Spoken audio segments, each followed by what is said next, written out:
In Gaza today, even the simple act of trying to find food for your family has become a life-threatening journey. Imagine being so hungry that you risk everything for a bag of flour. This is the reality for many people. Recently, at a place where food was being given out near the Netzarim corridor south of Gaza City, a terrible event happened. Crowds of desperate people gathered, hoping to receive something to eat. Instead of finding relief from their hunger, they were met with gunfire. On that day, at least 25 people were killed, their lives cut short while they were only trying to survive. This was not a battlefield, but a place where aid was supposed to bring comfort. This was not the first time that seeking help has ended in heartbreak and loss. Just a day before, on June 10th, another crowd at a food site in central Gaza faced a similar attack. More than 20 people lost their lives, and over 120 were hurt. These places, run by groups like the Gaza Humanitarian Foundation, are supposed to be safe zones. They are located inside areas controlled by the Israeli military, which means it is very difficult for journalists or independent observers to see what is truly happening. The Israeli military has said its soldiers only fired warning shots, but the number of people killed and injured tells a much more painful story. For the families in Gaza, these events create a constant state of fear. Every time a father or mother leaves home to look for food, their children wait, not knowing if they will return. The hunger is a constant ache, but the fear of violence is a sharp, sudden pain that never goes away. Since these new aid distribution sites began their work in late May, a sad and shocking number of people have been hurt. More than 120 aid seekers have been killed, and over 1,000 have been wounded. These are not just numbers, they are people with dreams, families who loved them, and stories that will never be told. The experience of ordinary people is filled with impossible choices. Do you stay home and watch your children go hungry? Or do you risk your life for a small chance of getting food? The very places that are meant to provide a lifeline have become sites of immense sorrow. The bags of flour and cans of food are now stained with the memory of violence. For the people of Gaza, the struggle for food is not just about an empty stomach. It is a daily confrontation with death, a reminder of how unsafe their world has become, where even a simple act of survival can have tragic consequences. The danger in Gaza is not only at the food distribution sites. It follows people everywhere, even to the places they have fled to for safety. Many families have been forced to leave their homes because of the fighting. They move to areas that are supposed to be safe, setting up tents in places like Al-Mawasi, north of Khan Yunis. They believe they will be protected there, away from the main conflict zones. But recently, an Israeli drone attacked a tent for displaced people in this very area. A family was inside, and at least 4 people were killed. This shows that there is no truly safe place left to go. These attacks on shelters and refugee camps are happening again and again. In another incident on June 8th, an Israeli airstrike hit the Nuseirat refugee camp, killing at least 3 more people. These camps are not new. They have been home to Palestinian families for many generations. They are crowded places, filled with homes, schools, and markets.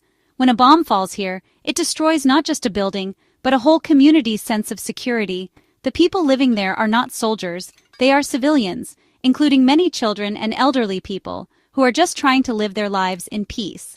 The constant threat of attack has a deep effect on everyone, especially the children. They hear the sounds of drones in the sky and explosions in the distance. They cannot play outside freely or go to school without fear. Their homes, whether they are concrete buildings or simple tents, no longer feel like a shelter. The feeling of being unsafe is everywhere, a heavy blanket of anxiety that covers the entire Gaza Strip. Families are always on the move, searching for a corner that the violence has not yet touched, but that corner seems to be getting smaller and smaller every day. The total number of people who have been hurt or killed since the conflict began is staggering.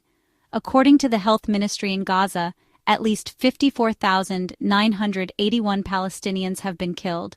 More than 126,920 have been wounded. These numbers represent an immense scale of human suffering. Behind each number is a person, a family torn apart, and a future that has been stolen. In Israel, the attacks on October 7, 2023, killed around 1,139 people. The pain is felt on all sides, but for the ordinary people trapped in Gaza, the daily reality is a relentless struggle to simply stay alive, with no safe harbor in sight. Even as people inside Gaza face starvation and violence, getting help to them is incredibly difficult. Many countries and organizations are trying to send food, medicine, and other essential supplies. However, this aid is often blocked or attacked before it can reach the people who need it most. Brave people from around the world have tried to sail to Gaza in boats, forming what is called the Gaza Freedom Flotilla. They carry aid and a message of solidarity. But recently, the Israeli Navy stopped one of these boats, the Madleen, in international waters, preventing it from reaching the shore. The activists on these boats face serious consequences for trying to help.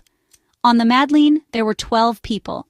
4 of them, including the well-known Swedish climate activist Greta Thunberg, were deported and sent back to their home countries.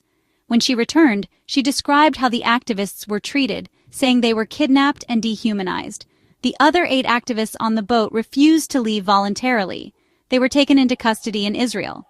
This shows the great risks people are willing to take to challenge the blockade and bring attention to the suffering in Gaza. Despite these dangers and obstacles, the efforts to send aid do not stop. The interception of one boat does not discourage others. People around the world see the desperate situation and feel they must do something. They continue to organize convoys and raise money because they believe in the importance of human dignity. They know that the people in Gaza are not just victims, but human beings who deserve support and care. This international solidarity is a powerful message that the world has not forgotten them, even when governments fail to protect them. The problem is that humanitarian aid itself has become part of the conflict. Some analysts say that aid is now being used as a weapon of war. By controlling who gets food and when, it is possible to control people. There are even reports that local gangs and foreign security contractors are being used to create chaos at aid centers, making it even harder for help to be distributed safely. This turns a simple act of kindness, giving food to a hungry person, into a complex and dangerous political game, where the most vulnerable people suffer the most. As the tragedy in Gaza continues, the world is not silent. Many countries are watching and have started to take action. Recently, a group of nations, including Britain, Australia, Canada, New Zealand, and Norway, decided to place sanctions on 2 Israeli government ministers, Itamar Ben-Gvir and Bezalel Smotrich. Sanctions are like a penalty, meant to pressure leaders to change their actions. These ministers were accused of encouraging violence and supporting the illegal expansion of settlements in the occupied West Bank, which makes peace much harder to achieve. This move by foreign countries is significant. It shows that some governments are growing impatient with the ongoing violence and the lack of progress toward a peaceful solution. The Australian Prime Minister, Anthony Albanese, explained that his country supports a 2-state solution where both Israelis and Palestinians can have their own safe and independent countries. He said that the words and actions of these Israeli ministers go against international law and the possibility of peace. Israel and the United States criticized these sanctions, showing the deep disagreements among world leaders on how to handle the crisis. For the people of Gaza, these international actions bring a small glimmer of hope. It makes them feel that they are not completely alone and that their suffering is being seen. They hope that this pressure might one day lead to real change.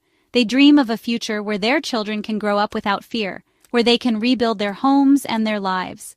They wish for an end to the blockade and the violence, and for the simple freedom to live in dignity on their own land. This hope is what keeps them going through the darkest of times. The deepest wish for the future is for peace, a just and lasting peace. The people of Gaza do not wish for more war or revenge. They wish for a normal life. They want to wake up in the morning without the sound of explosions. They want to send their children to school knowing they will come home safely. They want to be able to plan for a future, not just survive the present. This hope for peace is a powerful light that continues to shine in the hearts of ordinary people, a quiet prayer for a day when their tragic story will finally have a different ending.